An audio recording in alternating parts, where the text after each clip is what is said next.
Hello guys, আজকে আমাদের বাড়িতে ভ্যাকুম ক্লিনার এসছে। তো কাকু আর মা পরিষ্কার করছে কেমনভাবে কি সেট করতে হয় না করতে হয় তার জন্য। তো দেখা যাক কি। দেখুন, কাকু ভ্যাকুম ক্লিনার দিয়ে ঘর পরিষ্কার করছে। কী করে করতে হয় অত জানি না, তাও করছি আমরা সবাই মিলে। মা আছে, দেখুন মাও দেখছে কী করে করতে হয়, কাকু শিখিয়ে দিচ্ছে।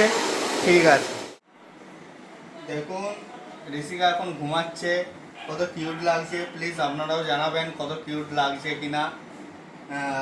ঋষিকাকে এখন ঘুমাতে কেমন লাগছে দেখতে, ঘুমানো অবস্থায় দেখুন কত কিউট লাগছে। ও ঋষিকা, দেখুন কাকু এখন 12টা বাজছে, মুড়ি খাচ্ছে। কখন ভাত খাবে খেয়ে আনে, অতক্ষণ পরিষ্কার করলো ঘর, তারপরে এখন মুড়ি খেতে বসেছে। কি দিয়ে মুড়ি খাচ্ছে দেখুন, ছাতু মুড়ি। আর টমিও মাঝখানে বসে আছে, যদি কিছু দেয় টমিকে দিল, টমিও খেয়ে নিল।